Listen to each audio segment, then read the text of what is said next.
Bonjour, bienvenue aux Açores. Donc, les Açores sont un archipel d'îles volcaniques. Comme vous pouvez le voir, là on est devant le cratère de l'île de Fayal. C'est l'île qui nous accueille pour la course Les Sables, les Açores, les Sables. Donc, je suis arrivée à Horta, la capitale de cette île, dimanche dernier, dans la nuit. Et puis après un petit peu de bricolage, nous voilà en train de visiter cette belle île et ce bel archipel. Voici une petite vidéo de débrief de la première étape de la SAS, donc les Sables, les Açores, les Sables, que je viens de courir. Là, je viens d'arriver à Horta il y a quelques jours. Puis je voulais vous raconter un peu comment s'est passée cette première étape. Donc le départ a été le 19 juillet à 14 h des Sables d'Olonne, dans du vent pas mal, il y avait 10 nœuds, mais qui a très rapidement molli à 5-6 nœuds au pré. Donc c'était pas facile pour moi, pré-reaching, vraiment dans du vent faible. Et donc c'est ce qu'on peut voir ici, j'ai pas pris un bon départ et j'ai pas réussi à rattraper au début la flotte. Donc j'avance un peu en retrait. Jusqu'au moment où on a décidé d'aller chercher un front. Donc c'est une ligne de vent fort depuis une dépression. Donc on se dirige par ici pour aller chercher vers l'ouest. Et là on a pu ouvrir un peu l'angle. On a pu ouvrir un peu l'angle ici. Et en plus le vent est forci. Donc on peut voir il est passé du bleu au vert. Il y avait plutôt... c'est passé de 5 nœuds à 15 nœuds, puis à 20 nœuds, puis à 25 nœuds. Et quand le vent est passé, on avait jusqu'à 30 nœuds, 35 nœuds en rafale. Donc c'était du vent très fort. Et à ce moment-là, j'ai eu mon premier problème, c'est-à-dire qu'il y a ma baume qui s'est cassée en deux. Là, j'avais déjà bien rattrapé, hein. Je pense que j'étais en train de rentrer dans le top 10 quasiment bientôt, je sais plus très loin. Mais ma baume a complètement fléchi, elle s'est cassée en deux. Alors, c'est lié au fait que j'avais pris le troisième riz, donc j'avais réduit ma voile. Et en fait, ce riz était un peu décalé du point d'écoute, ce qui a du coup mal réparti les efforts. Et donc, quand cette baume a cassé, déjà, j'étais très fatiguée, c'était du vent fort, ça faisait un peu peur et tout. Et puis, c'était vraiment compliqué de réparer dans ces conditions-là. Donc, j'ai dû attendre le lendemain que ça se calme un petit peu pour réparer. Donc ça, c'est la première chose. Mais la deuxième chose, c'est aussi que, en fait, je pensais qu'il y avait un front, c'est ce qui était prévu. En réalité, il y a eu deux fronts. Donc moi, j'ai viré, vous pouvez voir ici, dès le passage du premier front, comme c'était prévu dans mon briefing. En réalité, j'ai fait un petit peu l'angle qu'il fallait et rapidement, le vent a retourné. Et du coup, j'allais plus dans le bon sens, j'allais vers le sud parce qu'il y a un deuxième front qui arrivait. Donc, j'ai vu assez tard que c'était le cas. Donc, j'ai reviré. Mais c'était un peu tard parce que le front est arrivé tout de suite. Et c'était trop tard. Donc, je me suis retrouvée un peu en dessous de la flotte, mal positionnée. J'aurais préféré être plutôt au-dessus. Et le lendemain, en plus, j'ai profité du vent qui tombait un petit peu pour réparer ma baume. Et j'étais plus lente que les autres. Et c'est là qu'en fait, la flotte est passée devant. Hein. Ils m'ont pris 50 000 qui s'est transformé en 150 puis en 172 000. Et ça, c'est la grosse erreur de la course. C'est ce qui m'a vraiment coûté la victoire. Mais c'est comme ça, il fallait que je répare cette baume. Et ce qu'on peut voir ici, c'est que j'étais dans une zone où il n'y avait vraiment pas de vent. Donc la fin de la deuxième journée s'est fait dans du vent très faible. Hein. Enfin, toutes ces journées-là. Donc là, on peut voir, je me suis retrouvée dans une bulle sans vent. J'étais à l'arrêt. J'avais du mal à avancer. Mais finalement, le vent d'est est rentré et là j'ai pu envoyer le SPI et commencer à aller avec du vent qui montait un petit peu vers le DST du Cap Finistère. Donc il fallait qu'on passe en extérieur de ce DST. Le DST, c'est une zone d'exclusion pour les cargos. Et donc là voilà, c'était bien, le vent a commencé à enfin rentrer petit à petit, hein. On voit c'est de plus en plus fort, 10 nœuds, puis 12 nœuds, puis 15 nœuds.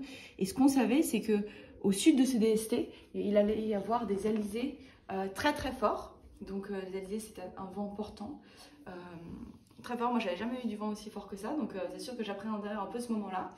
Mais malgré ça, je me suis dit que j'allais vraiment suivre notre routage et me positionner le plus au sud possible. Parce qu'en fait, ce qu'il y avait, c'est que pour la seconde partie de la route, plus tu étais au sud et plus tu avais du vent longtemps. Parce qu'il y avait un anticyclone entre nous et les Açores qu'il fallait de toute façon traverser à un moment. Et plus on était écarté de cet anticyclone vers le sud et plus on pouvait avancer avec du vent, alors que ceux qui étaient un peu plus au nord se retrouvaient un peu aspirés par l'anticyclone et étaient à l'arrêt. Et donc moi j'ai décidé d'être celle qui empannait le plus tard, donc c'est ce qu'on peut voir ici. Donc là j'empanne vers le DST Finistère et je continue vers le sud, dans le rouge, jusqu'ici, donc latitude de Bayona. Donc encore... Voilà, donc c'est ce qu'on peut voir. Donc Porto est ici. Hein. Ce qu'on voit, c'est que tous les autres ont empanné bien plus tôt. Je suis la dernière à empanner. Et là, en plus de ça, il y avait du vent très fort. Hein. Il y avait jusqu'à 30 nœuds. avec un bon 28 établi par moment, au moment du jibe notamment. Et du coup, je suis restée très très bas, c'est pour ça que l'angle est très ouvert. Donc ça m'a permis de continuer à aller vers le sud, même sur l'autre bord pendant un moment assez long. J'étais à 160 degrés du vent là, donc très bas. J'avais d'abord le spi médium à riser, avec 2 riz dans la grand voile. Et puis ensuite, j'ai petit à petit renvoyé mes riz quand je me suis réveillée le lendemain matin. Puis moi j'ai cassé mon spi médium parce que le vent était très fort et là du coup j'ai dû renvoyer le spi max parce que si j'avais le choix soit j'envoyais le Jenaker soit le spi max, mais avec le Jenaker vraiment ça avancerait pas, donc il y avait un petit peu moins de vent, hein. Il y avait 20-25 nœuds mais il y avait quand même du vent fort, donc je me suis dit bon bah tant pis, hein. On essaye de rattraper, donc c'est ce que j'ai fait et du coup j'ai continué et puis c'est à partir de cet empannage que commence le moment où j'ai battu le record des 24 heures, ce que je ne savais pas du tout. Alors on savait avant le départ qu'il y aurait cette fenêtre parce qu'il y avait un très long bord sur un bord à faire, donc sans empannage. En fait le record se fait entre 2 points en ligne droite, donc si tu empannes, tu enlèves tes possibilités de faire le record parce que tu fais plus de distance pour, le même écart. Donc là, il y avait cette option-là. Je voulais le faire depuis le début, sauf que comme j'avais eu quelques problèmes, qu'il y avait du vent fort, la mer était très très mauvaise, et surtout à ce moment-là, dans le vent fort, j'ai mes bouts de descente de safran qui ont cassé, et donc j'avais les safrans qui se relevaient, c'était trop dur de les refaire en mer comme ça dans ce temps-là, donc j'ai juste raccroché comme je pouvais, mais du coup c'était pas hyper fiable, donc j'ai vraiment essayé de ralentir, donc c'était vraiment plus l'objectif du tout. Donc ça c'est un peu la cerise sur le gâteau que j'ai appris en arrivant, c'était vraiment sympa. Donc voilà, donc là j'ai bien accéléré à ce moment-là. Petit à petit, le vent est resté, mais la mer s'est calmée. J'ai eu une superbe journée là dans ces eaux-là, là, où il y avait 18-20 nœuds établis, avec une mer hyper plate, ou en tout cas bien organisée. Et là j'ai vraiment bien rattrapé. Là, je pense que c'est à partir entre ici et ici. Et c'était génial. C'était un des meilleurs moments de navigation de ma vie, je pense. C'était tellement bien. Et donc ici, ce qui s'est passé, c'est qu'il y avait cette dorsale. Donc nous, on a un petit peu de météo. Donc, déjà, c'est ce que vous voyez ici, c'est que ceux qui sont restés au nord, ils ont touché la dorsale beaucoup plus tôt. Plus tu étais au sud et plus tu pouvais avancer longtemps. Donc ça permettait de doubler déjà toutes ces personnes-là, de rester au sud. Et ensuite, il a fallu la traverser, cette dorsale. Donc notre météo, au début, disait d'aller beaucoup plus au sud. Moi, j'avais un waypoint à peu près par ici, qu'il fallait aller chercher avant de traverser la dorsale. En fait, la dorsale n'était plus placée comme prévu, parce que c'était quand même plusieurs jours plus tard. Ce qu'il faut savoir, c'est que la météo évolue. Et donc, nous, on a le droit à des prévisions météo qui nous sont données de manière quotidienne, très succincte, et c'est surtout un modèle général. Et donc, j'ai replacé ça sur ma carte, et c'est là que je suis super contente, parce que je pense que j'ai énormément appris depuis la Transat l'année dernière, où aujourd'hui, je me sens vraiment plus à l'aise avec les phénomènes météo. Et j'ai bien replacé ça, je me suis rendu compte que la situation va un petit peu évoluer. Et donc là, j'ai décidé de couper la dorsale au plus court. Et donc, pour moi, c'était ici, et je voulais la couper à 90 degrés, parce que bien sûr, si tu fais un angle, tu restes plus longtemps dans le vent faible. Donc c'est ce que j'ai essayé de faire. Après, ce qu'il faut savoir, c'est que dans le vent faible, on fait un peu ce qu'on peut, hein.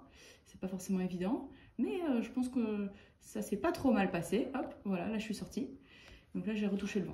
Donc j'étais plutôt contente de cette traversée, ça s'est bien passé. J'ai recommencé à accélérer. Là, on allait chercher un autre petit front. Donc on peut le voir ici, il y a une petite dépression. Et donc on allait chercher ce front, on a eu du vent fort pendant une nuit. C'était beaucoup moins fort, il n'était pas très actif, il y avait 20 nœuds, 20-25 nœuds. Mais ça a permis d'avancer quand même, c'était bien, de débrider un petit peu, d'accélérer. Donc voilà, et puis ici, à la fin du front, donc j'ai viré juste après le front, hein, comme la dernière fois. Et là, ce qui s'est passé, c'est que c'était du reaching, donc le nord-est est rentré, hein, souvent c'est ce qui se passe après un front, on a du nord-est, donc on savait que ce serait du reaching pendant une partie au moins de l'arrivée, sauf que notre météo qu'on avait eu disait que ce serait pour les 3 jours suivants. Donc on était persuadé que la meilleure arrivée était par le nord, parce que ce qu'il faut savoir, c'est que dans les îles, les Açores, il y a des très grands vents sous le vent des îles.